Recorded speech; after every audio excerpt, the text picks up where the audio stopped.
ঢাকাই চলচ্চিত্রের কৌতুক ভাগে একটি নাম এখনও অমলিন, দিলদার।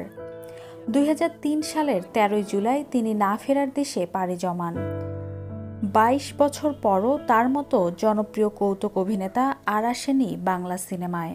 ১৯৪৫ সালের ১৩ জানুয়ারি চাঁদপুরে জন্মগ্রহণ করেন দিলদার।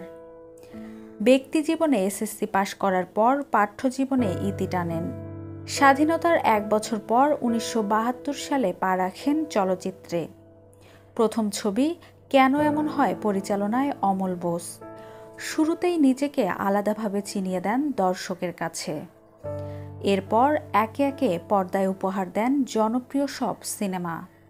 বেদের মেয়ে জ্যোৎস্না, অন্তরে অন্তরে, শুধু তুমি, স্বপ্নের নায়ক, আনন্দ অশ্রুসহ অসংখ্য সুপারহিট ছবি। হাস্যরসের মাধ্যমে দর্শকদের বিনোদিত করা ছিল যেন তার সহজাত ক্ষমতা। শুধু কৌতুক অভিনেতা নয়, নায়ক হিসেবেও অভিষেক ঘটে তার আব্দুল্লাহ সিনেমার মাধ্যমে। নায়িকা ছিলেন নতুন। সিনেমাটি বক্স অফিসেও সফল হয়। ওয়ালটন এখন দেশের সীমানা পেরিয়ে পৌঁছে গিয়েছে ৫০টিরও বেশি দেশে।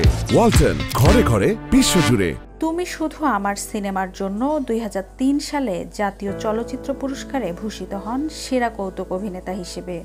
এটাই ছিল তার অভিনয় জীবনের শেষ চলচ্চিত্র। আজও ঢালিউড ইন্ডাস্ট্রিতে তার মতো শক্তিশালী কৌতুক অভিনেতার খোঁজ মেলেনি।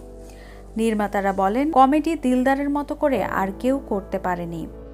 তিনি শুধু একজন অভিনেতা ছিলেন না, ছিলেন প্রেক্ষাগৃহে দর্শক টানার বড় কারণ। সময় বদলেছে, দর্শকের রুচিও বদলেছে, তবুও দিলদার আজও অমলিন, অপ্রতিদ্বন্দ্বী।